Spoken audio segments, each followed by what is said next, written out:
Oui, bonjour René Basset. Merci d'être avec nous pour les Assises du Vivant. Ce livre, L'économique et le vivant, est paru en 1979, donc 34 ans. 34 ans, on se retrouve donc aujourd'hui avec pas beaucoup de choses qui changent, beaucoup d'initiatives, mais peut-être la question que j'aimerais poser, c'est pourquoi est-ce que c'est si long de faire réintégrer les logiques du vivant dans l'économie, et peut-être quel est l'obstacle le plus important, le plus fort, qui fait qu'on n'y arrive pas, que ça résiste, et que malgré Rachel Carlson, tout un tas de gens qui ont été des lanceurs d'alerte sur les problèmes que nous avons, eh bien l'économie, le système économique reste hors sol. Oui, 34 ans. Ça permet de prendre conscience, je crois, du fait qu'il y a différentes notions du temps. Il y a le temps de l'impatience humaine qui fait que l'on trouve tout trop long, beaucoup trop long, et l'éclosion des idées en particulier, le fait de convaincre les gens. On aimerait bien transformer le monde par la parole en peu de temps. Et voilà, ça ne se passe pas comme ça. En fait, parmi les obstacles, parce que je parlerai d'un autre tout à l'heure, il y en a quand même un qui est extrêmement fort, c'est, je crois, le conformisme de la pensée humaine. C'est la difficulté que les hommes ont à changer de leur mode de pensée. Là, il y a un petit truc qui ne va pas, qui doit venir de mes appareils. Non, je l'ai aussi, René. Ah bon? Ça y est. Voilà. On va repartir. On va repartir, on reprendra au montage. Oui, j'ai cru parce que de temps en temps, celui-là me fait des tours. Alors oui, on l'a tous.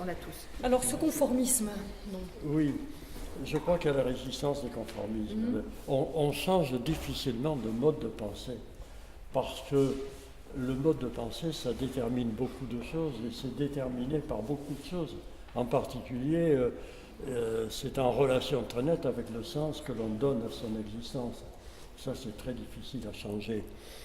On ne peut pas changer de système de valeurs comme ça du jour au lendemain. Et c'est heureux, parce que si les systèmes de valeurs s'effondraient au premier coup de vent, que serait la vie? Alors il faut accepter ces résistances, il faut accepter ces délais, parce que il y a aussi le temps d'évolution de la nature, il y a le temps d'évolution du monde.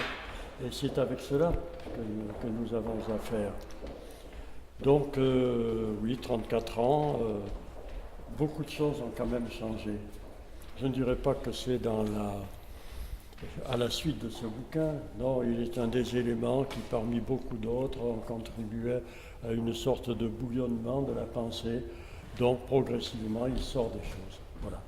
Et petit à petit, nous voyons revenir au rang d'évidence, ce que dès le départ nous pensions être de l'évidence qui aurait dû être tout de suite acceptée, eh bien, petit à petit ces évidences s'imposent parce que les faits sont là. Est-ce qu'elles s'imposent dans le monde de l'innovation? C'est-à-dire, est-ce que l'innovation ne continue pas dans une sorte de course-poursuite avec sa logique propre et n'est pas fécondée par évidemment des tas d'initiatives, de changements qui se passent aujourd'hui? Oui, mais vous savez, Dorothée, nous sommes dans une période de mutation. Oui. C'est-à-dire que nous vivons la fin d'un monde dont les forces motrices se situaient essentiellement du côté de l'énergie, après s'être situées du côté de la matière. Cela avait conditionné tout un mode de production par entreprises géantes, à grande concentration, mais aussi un mode d'organisation humaine, politique, sociale, l'organisation hiérarchique des sociétés, des entreprises, des organisations humaines. Alors voilà, ce monde-là continue à produire ses effets.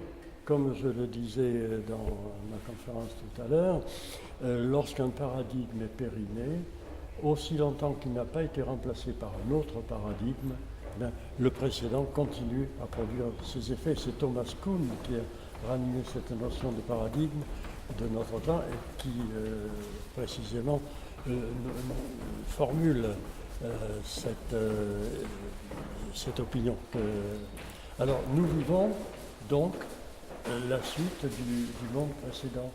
Mais beaucoup plus encourageant, ce que je disais tout à l'heure et dont je prends progressivement compte. Vous m'auriez posé cette question il y a 6 mois, j'aurais été assez pessimiste, assez négatif. Et de plus en plus, je me rends compte de l'apparition de quelque chose de nouveau, d'absolument inattendu. Alors, est-ce que dans les obstacles, il n'y a pas une dimension de tristesse? C'est-à-dire, est-ce qu'on n'est pas en permanence en train de dire le monde va mal, la rareté, il va falloir économiser, il va falloir changer de mode de vie, ça fait peur, on a l'impression que c'est restrictif. Or, vous faites référence régulièrement aux travaux de Georges Bataille sur le solaire, sur l'excès, sur le débordement. Est-ce qu'il n'y a pas là une ressource pour faire une bioéconomie joyeuse? Oui. Alors, la tristesse, d'où vient-elle? Est-ce que c'est la cause initiale ou est-ce que c'est le résultat d'une ambiance générale? Moi, je crois que c'est plutôt le résultat d'une ambiance générale. Ce que nous vivons au jour le jour, c'est la disparition d'un mode d'organisation, d'un mode de production qui nous était familier. Oui, mais et l'autre monde, vous venez Alors, de dire, l'autre monde, c'est ce que j'allais dire, il est en train de naître. Et c'est ce dont je prends de plus en plus conscience. On nous dit, les objets deviennent intelligents, les objets parlent aux objets, les objets parlent aux humains, etc. Se créent des interdépendances. Alors, au début, ça semble être des phénomènes mineurs. Et puis, petit à petit, on s'aperçoit que ces choses-là se généralisent et que l'on entre, je crois, progressivement dans une seconde phase de l'économie de l'immatériel et de l'informationnel qui a succédé à l'énergie, à la société de l'énergétique. Alors comprenez-moi, je ne dis pas que la société et la production deviennent immatérielles. Non, ce sont les forces motrices qui se déplacent dans le champ immatériel. Mais cette seconde phase, ces objets qui communiquent entre eux, qui communiquent avec nous, je crois que c'est le début d'une autre phase de la société de l'immatériel. Premier temps, l'ordinateur se crée. Apparaît le microprocesseur. Les multiples microprocesseurs à l'échelle du monde entrent en relation les uns avec les autres. Et nous assistons à la création d'un vaste réseau entre toutes les entreprises, entre les individus à l'échelle du monde, le web. Et puis, voilà que ces individus ne sont pas passifs et se mettent en communication entre eux et vont se parler, en tirer un certain nombre de conséquences, vont agir sur les objets, leur donner la parole, si je veux dire. J'évoquais tout à l'heure l'automobile qui me parle, qui me dit il faut prendre la première sortie à droite et puis garder la file de gauche, etc. Mais c'est le lot commun. De plus en plus, les objets se parlent entre eux, communiquent entre eux, se régulent mutuellement, nous parlent, etc. Il n'y a plus un monde de l'informationnel et de l'immatériel et un monde de la matière. La matière est bourrée d'informationnel. Le monde s'anime, les objets s'animent au sens que le vivant a donné le modèle de la communication. Oui. Et est-ce qu'on n'est pas en train de transférer, vous parlez de l'information, est-ce que le point, la valeur qui est en train de s'installer, ne serait pas la valeur de la relation? Les obsèques de Mandela avant-hier ont montré que Ubuntu, c'est le lien, c'est le mot magique, et le vivant est toujours en relation. Le vivant est installé dans... le vivant ne tient que parce qu'en relation. Donc en fait, peut-être que nos objets sont en train d'apprendre à acquérir les propriétés même du vivant, c'est-à-dire que le vivant et l'inanimé se connectent, se rejoignent. Mais ça veut dire que l'économie, là, qui est la science de l'échange, la science de la relation, doit peut-être aussi penser, c'est quoi la qualité de relation? Et ça aussi, c'est en train d'émerger. L'économie dont nous avons hérité, c'est une économie de la compétition, la concurrence, les vertus de la concurrence. La concurrence va nous permettre de transformer de plus en plus efficacement et à moindre coût le monde. Donc vive la compétition, etc. Et puis, dans ces réseaux, on voit apparaître, j'évoquais tout à l'heure, les réseaux intelligents énergétiques à l'échelle mondiale. De plus en plus, on voit chaque habitation individuelle se bourrer de production énergétique, avec des panneaux solaires, etc.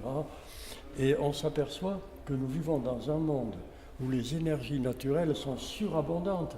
L'énergie solaire en elle-même, à elle seule, qui parvient sur la Terre, représente 10 000 fois les quantités d'énergie que la planète entière utilise. Le 19e siècle a loupé une occasion fantastique en se tournant du côté des énergies fossiles, parce que c'était ça qui était immédiatement efficace, parce que c'était ça qui faisait des profits, qui attirait l'investissement. Parce que c'était en stock, alors que le solaire, il est... Et voilà, et le stock, on puise autant qu'on veut, on est maître du stock, alors que le solaire, alors que les énergies naturelles sont elles qui synchronisent nos activités, donc nous limitent. Et effectivement, on s'est donc orienté vers ces énergies fossiles et on est passé à côté des potentiels immenses des énergies naturelles que nous sommes en train de redécouvrir. Mais ce n'était pas évident qu'on allait passer à côté. Dites-vous qu'à la fin du XVIIIe siècle, Lavoisier faisait fondre des métaux à partir de l'énergie solaire.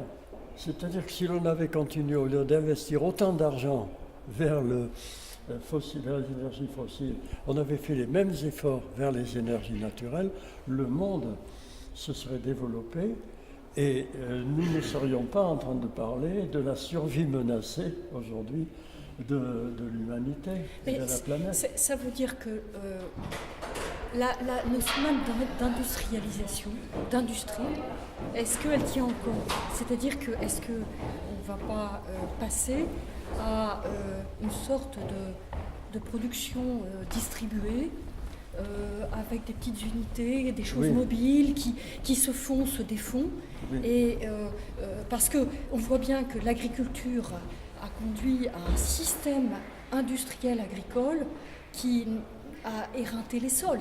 Donc est-ce qu'il ne faut pas totalement s'interroger? On connaît les travaux de Stigler, Ars Industrialis, sur la... Voilà. Est-ce que le mot industrie va devenir un gros mot? C'est-à-dire, est-ce qu'il faut bannir le terme d'unité industrielle, d'agro-industrie?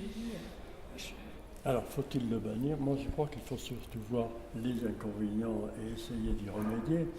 Mais vous parliez d'activités réparties, distribuées, etc. C'est vrai, et ça, c'est un grand espoir. Déjà, en soi, c'est quelque chose de magnifique. Je pense en particulier aux imprimantes 3D, qui commencent à peine à se développer.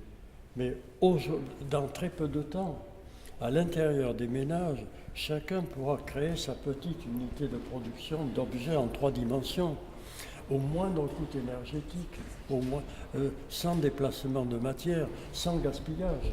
Parce que la production actuelle procède par soustraction. On prend la matière première, on tape dedans, on creuse, etc.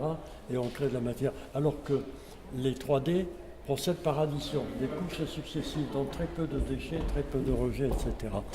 Alors, d'une part, régulation et coordination, harmonisation des productions des dépenses énergétiques à l'échelle du monde. Recours à la coopération entre énergie naturelle, énergie fossile et autres. Une chance extraordinaire, en particulier pour éviter les effets des pollutions, les déchets, etc. Ça, c'est une chance absolument extraordinaire. Et d'autre part, ces petites unités de production. Alors, ne rêvons pas trop, il faut se poser quand même des questions. Parce que la petite production par unité, c'est pas l'apanage, ça n'est pas nécessairement l'apanage de du producteur individuel. Justement, et ça, je m'étais intéressé dans les années 50 à l'automation. Et déjà, il y avait des ingénieurs qui voyaient la perspective de faire de la petite série en grande série. Je veux dire par là, de programmer et dans cette programmation de sortir des objets très individualisés sur des séries très longues d'objets différents. Alors c'est ça qu'on est en train de réinventer. C'est formidable, mais ça veut dire que la grande industrie n'est pas forcément morte. Et méfions-nous. Alors, que le ménage, les individus deviennent des unités de production. Très bien, fantastique. Mais je n'oublie pas, il faut y faire attention, que vers le XVIIe siècle, XVIIIe siècle, s'est produit le phénomène de la dissociation du métier de tisserand, où jusque-là, l'individu était à la fois ouvrier et vendait le produit de sa marchandise, et puis un beau jour est apparu le maître marchand qui se promenait dans toute la campagne, qui ramassait la production et qui a fait du tisserand simplement un maître ouvrier. Et un maître ouvrier qui est devenu dépendant du maître marchand qui, lui, avait brassé des quantités. Méfions-nous de ça. La concentration avait au moins un mérite, c'est qu'elle a permis aussi aux travailleurs de se constituer en syndicat, de défendre leurs intérêts. Il y a des dangers. Parmi les obstacles, tout à l'heure, on n'a pas eu l'occasion de citer l'obstacle financier, la logique financière qui s'impose au monde au détriment de l'univers, mais il n'est pas au détriment, oui, de la biosphère. Il n'est pas sûr que la domination financière soit définitivement mise de côté.